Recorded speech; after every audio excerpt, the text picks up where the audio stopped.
تعریفات و تمجیدات اللہ خالق ارض و سما کے لیے ہیں۔ بے شمار لاتعداد درود و سلام امام الرسل ختم الرسل جناب محمد رسول اللہ صلی اللہ علیہ وسلم کی ذات عالی کے لیے۔ محترم سامعین کرام اور معزز سامعات،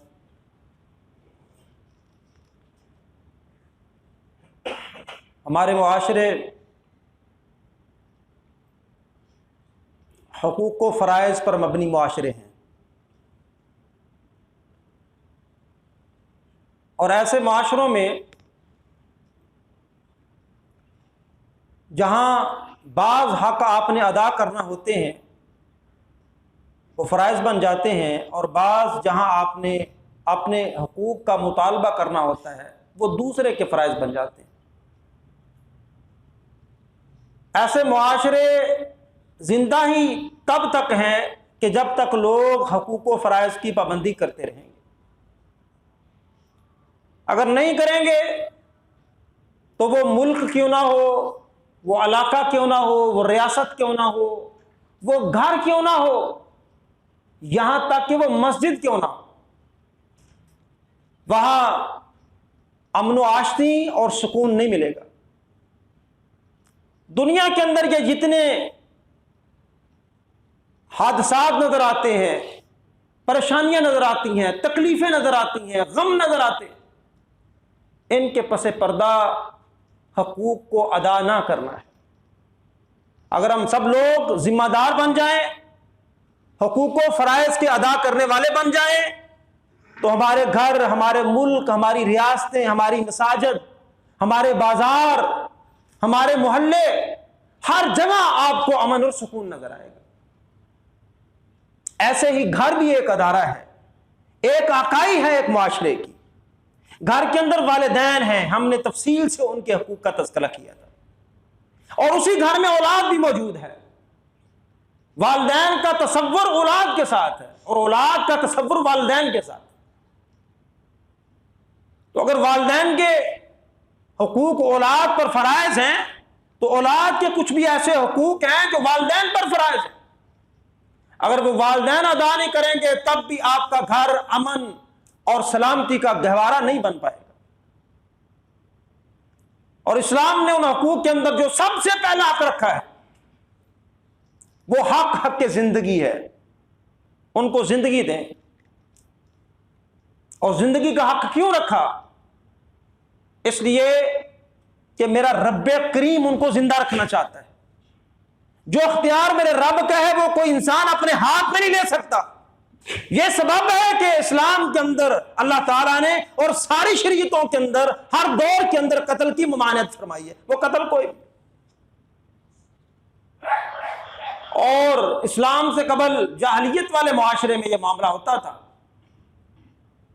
کہ اولاد کو قتل کر دیا جاتا تھا، بالخصوص بچیوں کو قتل کر دیا جاتا تھا، اور اس کے 3 بڑے اسباب مفسرین نے بیان فرمائے۔ کون کون سے؟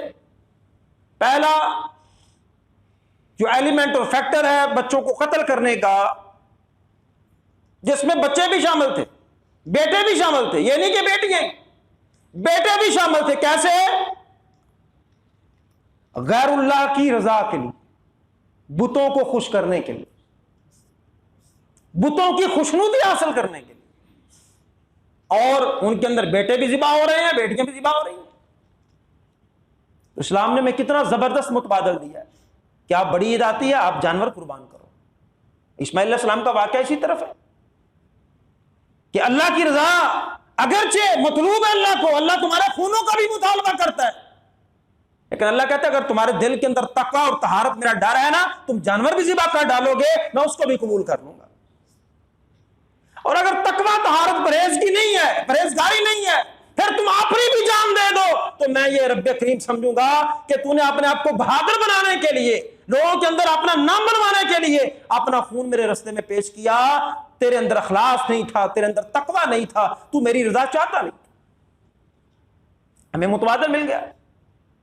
اور دوسرا بڑا کام کیا تھا؟ افلاس کے ڈر سے، بھوک کے ڈر سے کھلائیں گے کہاں سے, پلائیں گے کہاں سے, ہمارے کھانے پینے میں ہماری اولاد حصے دار بنے گی. اور بڑی معذرت کے ساتھ آج جو جدید رجحانات رکھنے والے لوگ ہیں ان کا بھی خیال یہی ہے کہ 2 ہی بچے اچھے ہوتے ہیں خاندان کے لیے, اگر زیادہ ہو جائیں گے تو میں ان کا رازق نہیں بن پاؤں گا, ان کا میں رزق کہاں سے چلاؤں گا, میں تو 2 کا چلا سکتا ہوں. ارے ناداں, تجھے تو پتہ نہیں ہے, تو اپنے رزق کا مالک نہیں ہے, تو بچوں کے رزق کی بات کرتا ہے. تو اپنے رزق کا مالک نہیں ہے, تیرا رازق آسمانوں پہ بیٹھا ہے. بڑے لوگ ایسے, بڑے بچے ایسے جن کی مائیں ان کو جنتے وقت فوت ہو جاتی. بڑے بچے ایسے کہ ابھی وہ ماں کے شکم میں ہوتے ہیں, باپ دنیا سے چلا جاتا ہے, ان کو پالنے والا کون ہے؟ اللہ کی ذات. تو دوسرا خدشہ جس کی اولاد پہلی بتوں کی رضا ہے, دوسرا یہ ہمارے رزق کے اندر ہمارا جو پرسنٹیج ہے, ہمارا جو جی ڈی پی ہے گھر کا, وہ بھئی کم ہے, یہاں پیدائش زیادہ نہیں ہونی چاہیے. حاملین پیدائش ہمارے پاس خوراک کے کم ہے, تو لہذا اولاد بھی زیادہ نہیں ہونی چاہیے. وہ ہم اس کو میچ کرتے رہتے, اس ڈر سے وہ قتل کر دیتے تھے. اور تیسرا بڑا فیکٹر جو سپیشلی بچیوں کے حوالے سے ہے, بیٹی کا پیدا ہونا عار سمجھا جاتا تھا, شرمندگی کا باعث سمجھا جاتا تھا. بعض مفسرین نے وہ واقعہ ذکر کیا ہے کہ دشمنوں نے حملہ کیا عرب کے کچھ علاقوں پہ, ان کی ایک بچی کو وہ لے گئے, ان کے ساتھ نکاح کیا, لیکن جب بعد میں کل کو صلح ہو گئی اور اس بچی کو جب انہوں نے اختیار دیا بھی تمہاری مرضی ہے, اپنے خاندان میں جانا چاہو, اپنے قبیلے میں جانا چاہو, اپنے اعزاء و اقربا کے پاس جانا چاہو, اپنے باپ کے پاس جانا چاہو, تمہاری مرضی ہے. لیکن وہ بچی نہیں آئی, اس نے اپنے خامد کے پاس رہنا پسند کیا. تو باپ کو اس بات پر غصہ آیا, اس نے کہا کہ آئندہ میرے گھر میں بیٹی پیدا نہیں ہوگی, اگر ہوگی تو میں اس کو قتل کر دوں گا. کہتے ہیں اس بندے نے اس غلط کام کا آغاز کیا. تو یہ 3 بڑی علامتیں کہ اولاد کو سب سے پہلے ان کو زندگی کا حق دو, جینے کا حق. وہ پیدا ہوتے ہیں, دیکھیں جی بچہ تو جانور کا بھی پل جاتا ہے جنگل کے اندر. تیرے ہاں اللہ نے اولاد دی ہے, تیری خوش قسمتی ہے, تیری کچھ ذمہ داری ہیں ان کے حوالے سے جن کو تو نے ادا کر. اور ان کے اندر سب سے پہلی بات, آج بھی وہ ہمارے اندر جاہلانہ رسم موجود ہیں. دیانتداری سے, امانتداری سے بتائیے گا, کیا ہمارے گھروں میں ہونے والی بیٹی پر ہم اتنی خوشی کرتے ہیں جتنی بیٹے کی خوشی ہوتی ہے؟ فرق رکھا ہوا ہے, بڑا واضح فرق. ڈیلیوری ہاسپٹل میں ہوئی ہے, سارے دوستوں کو, رشتہ داروں کو ہاسپٹل میں کھڑے کھڑے فون ہو گیا, کیوں؟ بیٹا ہوا ہے. یہاں تک کہ ہاسپٹل سے مٹھائی کا آرڈر بھی ہو گیا. بیٹی ہوئی ہے تو اپنے محلے کو, ہمسایوں کو پتہ نہیں ہوتا کہ ان کے یہاں بیٹی پیدا ہوئی. فرق کر رہے ہیں. ہمارے رویے بتلاتے ہیں کہ ہمارے اندر وہ ابو جہل جیسے لوگوں والی جہالت ابھی تک گئی نہیں. یہ باقاعدہ رسول اللہ صلی اللہ علیہ وسلم کا فرمان ہے کہ جس شخص کے ہاں بیٹی پیدا ہوتی ہے اور اس کو عار نہیں سمجھتا, اس کو ذلت کا ذریعہ نہیں سمجھتا, اور اپنے بیٹوں اور بیٹی کے درمیان فرق نہیں کرتا, بیٹوں اور بیٹی کے درمیان فرق نہیں کرتا, ایسی بیٹی اس شخص کے لیے جنت میں جانے کا سبب بن جائے گی. ہم فرق کرتے ہیں, ہم نے اپنے رویے بدل لیں.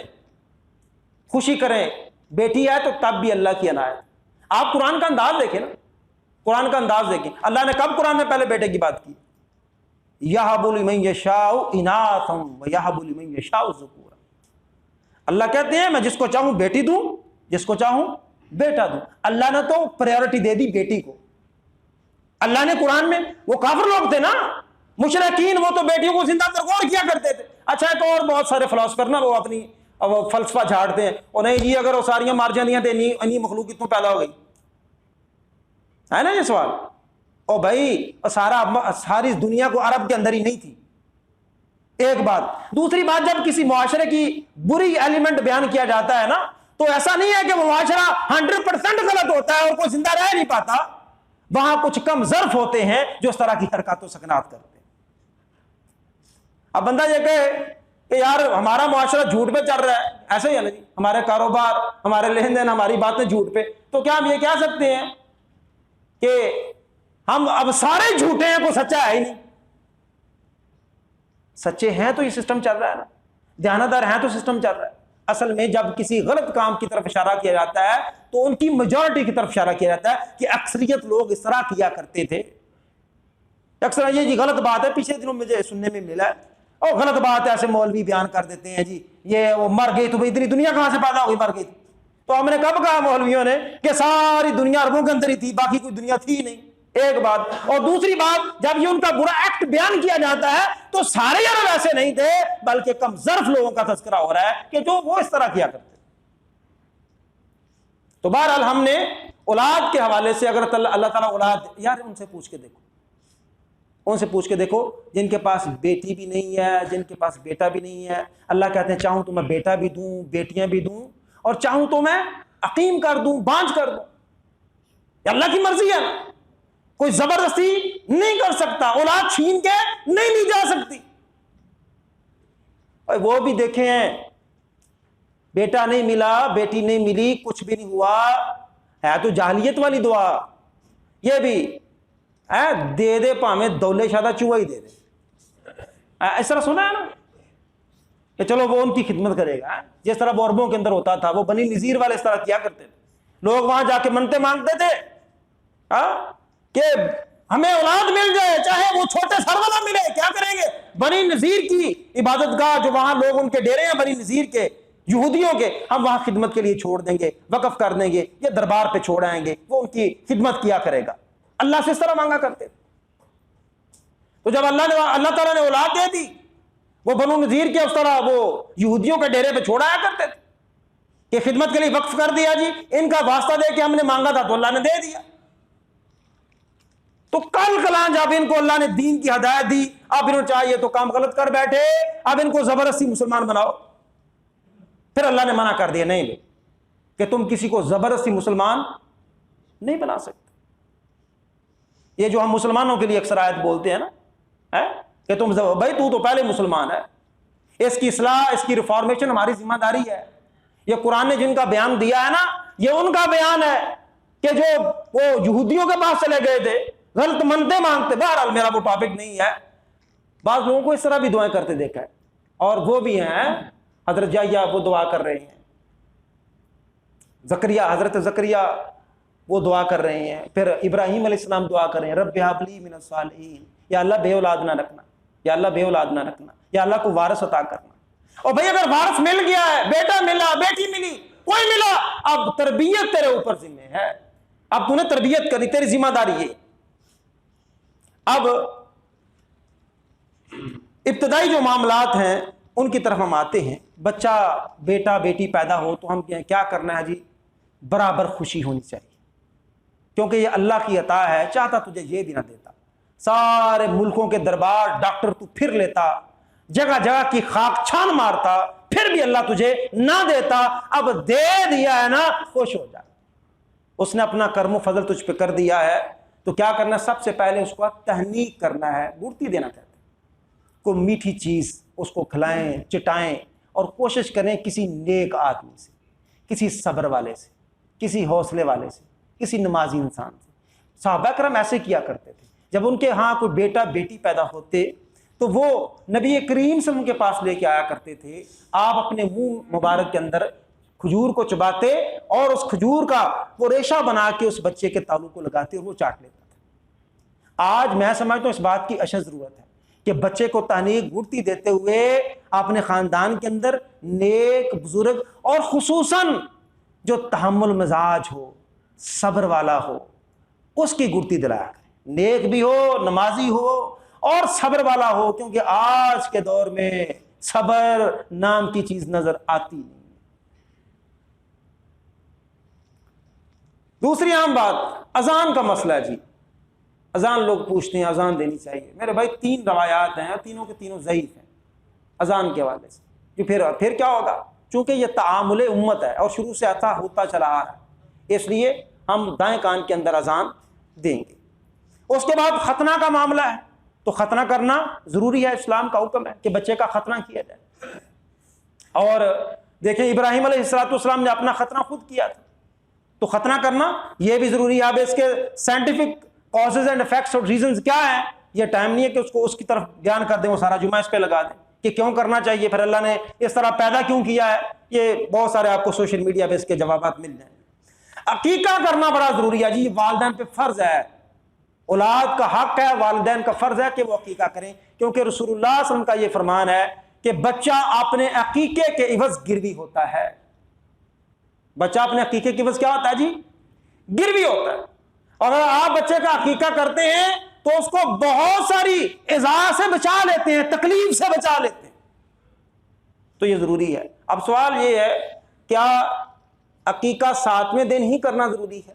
اولا بہتر یہ ہے کہ آپ 7ویں دن کریں، نہیں کر سکے تو آپ کی گنجائش پر ہے، آپ کی گنجائش پر ہے، جب گنجائش بنتی ہے تب بھی آپ عقیقہ کر لیں گے۔ بعض کہتے ہیں صدقہ نہیں میرے بھائی، جب بھی آپ کریں گے یہ عقیقہ ہی ہوگا۔ کیسے مولوی صاحب عقیقہ ہوگا؟ اس لیے کہ رسول اللہ صلی اللہ علیہ وسلم کا عقیقہ ہوا تھا جب آپ پیدا ہوئے تھے، لیکن جب آپ کو نبوت مل گئی پھر حدیث کے اندر الفاظ ہیں اب کان نفس سے ہی، تو رسول اللہ صلی اللہ علیہ وسلم نے اپنی طرف سے اپنا عقیقہ کیا تھا۔ اب آپ پر لازم ہے کہ آپ اپنا فرض ادا کریں، اپنے بچوں کا جن جن کا عقیقہ نہیں ہوا ان کا عقیقہ آپ نے انشاءاللہ کرنا ہے۔ اور اگر والدین آپ کا عقیقہ نہیں کر پائے تو آپ اپنا عقیقہ خود کریں، تاکہ وہ فریضہ جو والدین کے اوپر تھا وہ ان کی طرف سے اتر جائے۔ آپ اپنا عقیقہ خود کر سکتے ہیں۔ اگر ابراہیم علیہ السلام 80 سال کی عمر میں اپنا ختنہ کر سکتے ہیں اور عقیقہ ان کے ذمہ ہوتا ہے، کیا وہ عقیقہ نہ کریں؟ آپ اپنا عقیقہ کریں جن کا عقیقہ نہیں ہوا۔ پھر نام اچھا رکھیں جی، با اسم با مسمى، یہ آپ پر فرض ہے، اولاد کا حق ہے۔ ہمارے پاس کالج کے اندر بہت سارے طلبہ پڑھنے کے لیے آتے ہیں، طرح طرح کے نام سامنے آتے ہیں، اور اس طرح کے نام آتے ہیں، نہ عربی کی گرامر کا کوئی باب بن رہا ہوتا ہے، نہ مولوی عبدالحق بابا اردو کی کتابوں سے کوئی بات ملتی ہے، وہ پتہ نہیں کیا نام رکھا ہوتا ہے۔ بچے سے پوچھ رہے ہیں تیرے نام کا معنی کیا ہے، اس بیچارے کو اپنے نام کا معنی نہیں آتا، 16-17 سال کا نوجوان ہے، اس کو پتہ ہی نہیں میں ہوں کون، میرا نام کیوں رکھا گیا اس طرح۔ اسم با مسمى ہو، اور اگر پہلے غلط نام رکھا گیا اس کو تبدیل کر دیں۔ رسول اللہ صلی اللہ علیہ وسلم نے بہت سارے لوگوں کا نام تبدیل کیا تھا، کسی نے عبدالکعبہ رکھا ہوا ہے، کسی نے عبدالحجر رکھا ہوا ہے، کسی نے کچھ رکھا تھا، کسی نے کچھ رکھا تھا، تو رسول اللہ صلی اللہ علیہ وسلم نے بہت سارے لوگوں کے ناموں کو تبدیل کر دیا تھا، کیونکہ ان کا معنی ٹھیک نہیں۔ اچھا نام رکھنا یہ آپ پر فرض ہے اور اولاد کا حق ہے، اور پھر اس کا تحلیق کرنا، ٹنڈ کرنا، اس کے بال اترانا اور ان کے برابر چاندی صدقہ کرنا یہ آپ پر فرض ہے اور اولاد کا حق ہے۔ پھر رضاعت کا معاملہ ہے، یہ ابتدائی معاملات ہے۔ رضاعت کا معاملہ ہے، رضاعت کہتے ہیں دودھ پلانے کو۔ بڑی معذرت کے ساتھ ہمارے جدید رجحانات، ہماری بہت ساری بہنیں وہ ناپسند کرتی ہیں اپنے بچوں کو دودھ پلانا، کہ شاید میرے جسمانی معاملات کے اندر، میری فزیکل فٹنس کے اندر کوئی فرق پڑ جائے گا، شاید میں خوبصورت نہیں دکھوں گی، شاید میرے جسم کے اندر کمزوری پیدا ہو جائے گی۔ تو یاد رکھیں، یہ میری ماں، میری بہن، یہ تیرے لیے قرآن نے حکم دیا ہے، والوالدات یرضعن اولادہن حولین کاملین، ماؤں کے لیے ضروری ہے کہ وہ اپنے بچوں کو 2 سال تک دودھ پلائیں۔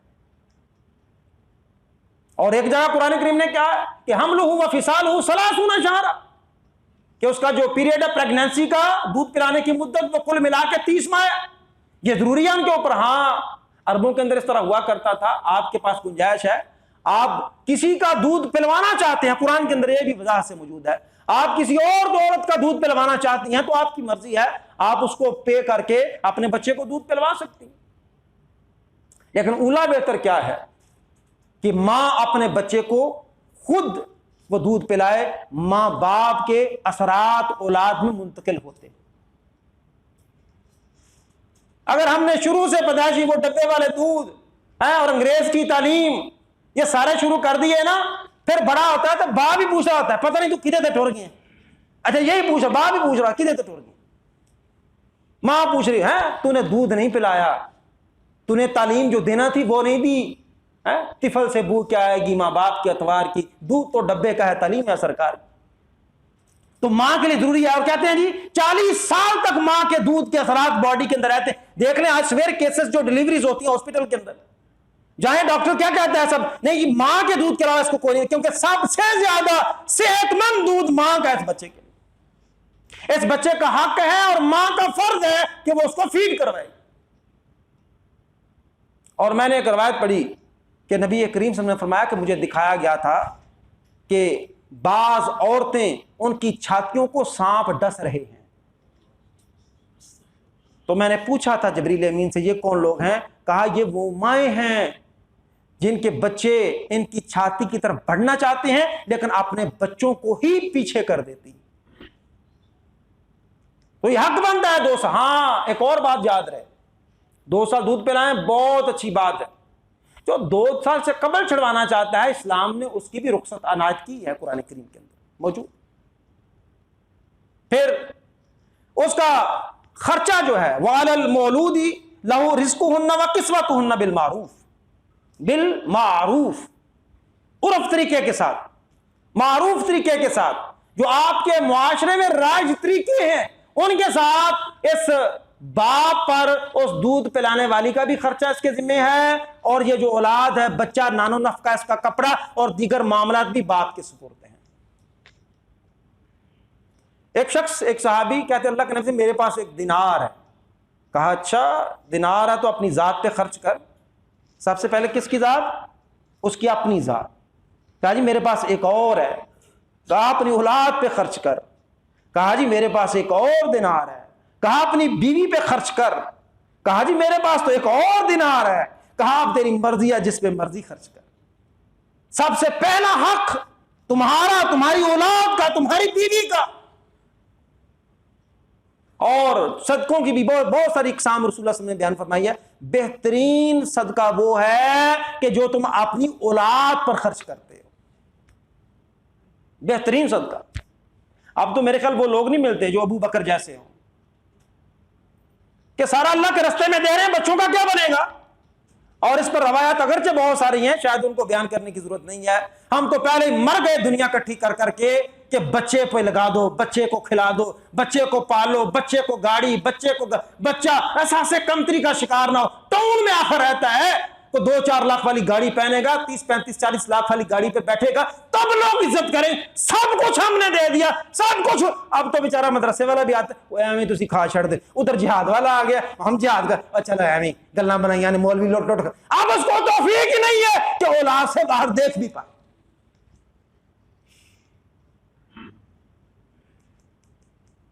ہاں لیکن یہ ہے کہ اگر آپ خرچ کرنا چاہتے ہیں تو اس طرح خرچ کریں اللہ کے رستے کے اندر بھی کہ کہیں آپ کے گھر میں فاقہ, یا تو ابو بکر والا ایمان لے آئیں یا عمر والا ایمان لے آئیں, یا پھر آپ نارمل ایمان کے ساتھ جینا چاہتے ہیں تو اس طرح کا صدقہ مت کر بیٹھے کہ کل کو تیری اولاد کے اوپر ہی فاقہ آ جائے. اس بات کا خیال رکھنا چاہیے. اور اتنا کچھ اولاد کو عطا کر دینا, اتنا خرچ کر دینا. ایک حدیث کے پس منظر میں کہ اللہ کے نبی صلی اللہ علیہ وسلم نے فرمایا تھا کہ وہ دینار اپنی اولاد پہ خرچ کر, ساری زندگی کی کمائی اس پہ خرچ کر ڈالنا اور اس کو اس قابل بنا دینا کہ بڑھاپے کے اندر تجھے اولڈ ہاؤس میں جمع کروا دے, اس کی بھی رخصت اور اجازت ہے. پھر بات آ جاتی ہے تعلیم و تربیت کی. خرچہ پٹھا ہو گیا. اب بات ہے تعلیم و تربیت کی. تعلیم کون سی دینی ہے؟ جو فرض تعلیم تھی, جو تعلیم فرض تھی, فَاعْلَمْ أَنَّهُ لَا إِلَٰهَ إِلَّا اللَّهُ, یہ تھی فرض تعلیم. قرآن کہتا فَاعْلَمْ فعل امر ہے, سیدھا حکم کا کہ جان لو أَنَّهُ لَا إِلَٰهَ إِلَّا اللَّهُ. سب سے بنیادی تعلیم تیری اولاد کی توحید کی تعلیم ہونی چاہیے, وہ نہیں ہے اس کے پاس. بنیادی تعلیم قرآن کی, رب بھیجنے والا, نصاب اللہ کا, نبی اللہ کا, تجھے والد رب نے بنایا, رب کی تعلیم و تربیت قرآن میں بیان ہوئی, وہ اولاد کے سامنے سب سے پہلے رکھنا تھی, جس طرح حضرت لقمان نے اپنے بیٹے کے سامنے رکھی تھی. بیٹا شرک نہیں کرنا, بیٹا نماز پڑھنی ہے, بیٹا تیری چال کے اندر میانہ روی ہو, بیٹا تیرے کردار سے تکبر نہیں چھلکنا چاہیے, بیٹا تیری چال کے اندر عاجزی ہو, بیٹا تیری آواز بلند نہ ہو, تو بااخلاق ہو, وہ نصاب جو رب نے تیرے بچوں کی تربیت کے لیے بھیجا تھا وہ نہیں پڑھایا. وہ پڑھانا ضروری ہے. پھر تو اس کو ڈاکٹر بنائے, پھر انجینئر بنائے. ہاں ہم زور لگاتے رہتے ہیں, سیاستدان بنا تو بے ایمان, ڈاکٹر بنا تو بے ایمان, انجینئر بنا تو 2 نمبر بے ایمان. اور بھائی جائیں تو کس طرف جائیں؟ کیوں جی مل رہے ہیں, قحط الرجال ہے, نیک لوگ مل رہے ہیں. کسی ڈپارٹمنٹ کے اندر سارے کا سارا ڈپارٹمنٹ اچھا مل رہا ہے. مصیبت کیا ہے؟ آپ کہو گے ہو کیا گیا؟ ہوا یہ ہے میرے بھائی کہ جو تعلیم تزکیہ, وہ جو نبی کریم صلی اللہ علیہ وسلم نے صحابہ کی تربیت کی تھی, جس تعلیم کی بنیاد پہ تو نے اس تعلیم کو یکسر نظر انداز کر کے اپنے دور کے تقاضوں کو ہی صرف مد نظر رکھا ہے. یہ بیماری ہم سب کے اندر, بھائی دور کا تقاضا ہے, وقت کا تقاضا ہے. بھائی تمہیں کون کہتا ہے کہ وقت کے تقاضے کے ساتھ اپنی زندگی نہ چلاؤ؟ لیکن خرابیاں کہاں آ رہی ہیں؟ ہم نے ان جو ہمارے لوز پولز ہیں, ہمارے کمزور یونٹس ہیں, ہم نے ان کو ہٹانا, ان کو دور کرنا. ابو بکر نے تعلیم کہاں حاصل کی؟ محمد رسول اللہ صلی اللہ علیہ وسلم کے پاس. محمد رسول اللہ صلی اللہ علیہ وسلم نے کیا پڑھ کے سنایا؟ وَيُعَلِّمُهُمُ الْكِتَابَ وَالْحِكْمَةَ وَإِنْ كَانُوا مِنْ قَبْلُ لَفِي ضَلَالٍ مُبِينٍ. یہ سارے عرب کے معاشرے اللہ کہتا ہے جاہل تھے. میرے نبی نے وَيُعَلِّمُهُمُ الْكِتَابَ, میرا میسج, میرا پیغام, میرا SMS اللہ کہتے ہیں پڑھ کے سنایا ہے. ابو بکر نے وہ سنا ہے, اس کو سمجھا ہے. عمر نے وہ سنا ہے, اس کو سمجھا ہے. عثمان نے وہ سنا ہے, اس کو سمجھا ہے. علی نے وہ قرآن سنا ہے, اس کو سمجھا ہے. عشرہ مبشرہ نے وہ قرآن سنا ہے, ان کو سمجھا ہے. بدر والوں نے وہ قرآن سنا ہے, احد والوں نے وہ قرآن سنا, اس کو سمجھا ہے. خندق والوں نے اسی قرآن کو پڑھا تھا. پیٹ کے اندر کھانا نہیں, بھوک ہے, نوالے نہیں, معیشت نہیں, اسی قرآن کو پڑھا تھا, اسی قرآن کو سمجھا تھا.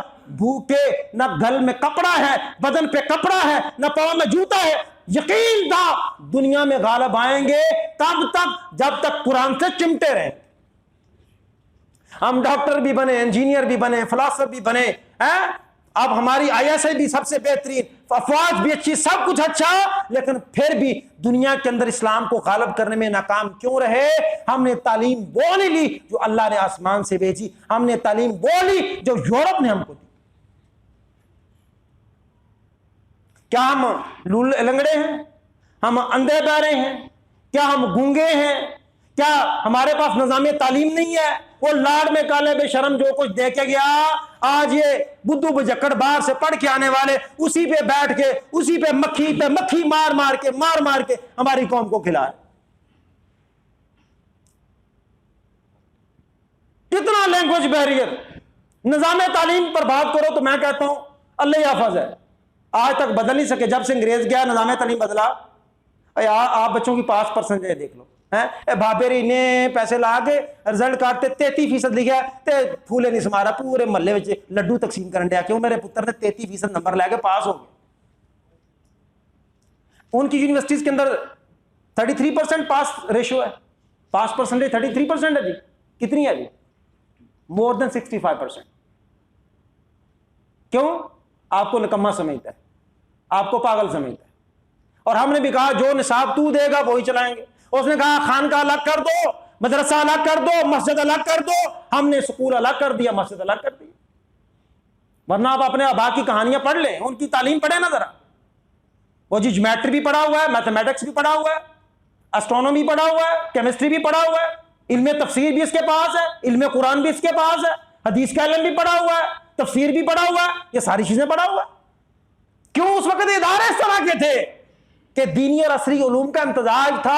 آج نظر نہیں آتے. انگریز الگ کر کے گیا سا کیا قسم چوکری جو تو گیا اسی بھی انشاءاللہ کٹھیاں ہون نہیں دیندے. مولوی نو کہندے رہنا ممبر تے کھلو کے کالج سکول والے نو کافر کہے, انہوں کہندے رہنا کہ جاہل مولوی کھو دا ڈڈو, انہوں کھاوا پتہ ہے. یہ نعرے لگواتے رہیں گے, ان کے اندر اتحاد پیدا ہونے کیوں یہاں سے آگے نہیں ہے. وہ بیچارہ 4 لفظ پڑھ کے سوٹھٹ پڑو اندر انہوں کھاوا پتہ ہے. یہ ممبر پہ کھڑا ہونا اس بات پہ اعتراض ہوتا ہے او کہ تو دنیا کا بن کے رہ گیا, تجھے قرآن کا پتہ نہیں. اور تھوڑا ایکسٹریم پہ لے جائیں, تھوڑی سی بات پہ کفر کا فتویٰ بھی آ جائے. یہ تو کافر ہے, اس کا لباس اچھا نہیں, اس کے چہرے پہ داڑھی نہیں, اس نے یہ کر دیا تو کافر ہو گیا. تو میرے بھائی یہ اسباب ہیں. جو تعلیم اللہ نے آسمان سے بھیجی ہے وہ تعلیم ہم نے دینی. اور تربیت کیا کون کرے گا؟ بچے ہمارے ہیں، تربیت کون کر رہا ہے؟ اب بتاؤ گے؟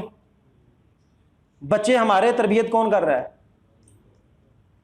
اسی پیسے نہیں دیں دے. گھر آ کے بچہ غلط شرارت کرے نا تو چٹ سکولے دوڑنے کالج. اب بچے نے وہاں کو سکھانڈا ہے، وہاں 6 گھنٹے کے لیے گیا ہے، پیسے دیے. اچھا مجھے آپ یہ بتائیں کہ اس تعلیمی ادارے کے اندر آپ جو اپنے بچوں کی فی پے کر رہے ہیں، کس بات کی پے کر رہے ہیں؟ تعلیم کی کر رہے ہیں یا تربیت کی کر رہے ہیں؟ کس کی کر رہے ہیں نا؟ اچھا وہ 18 گھنٹے آپ کے پاس رہتا ہے، 6 گھنٹے ان کے پاس رہتا ہے، وہاں جا کے بچے کا حساب مانگ رہے ہیں، اتنے لاکھ روپیہ فیس دیتی ہے، آپ کو سکھایا میرے بچے نے. اچھا اگر تجھ سے کوئی پوچھے کہ تو نے بچہ کس عمر میں ہمارے پاس بھیجا، کتنے گھنٹے وہ ہمارے پاس رہتا ہے، کتنا عرصہ وہ تیرے پاس رہا، اب تو حساب دے.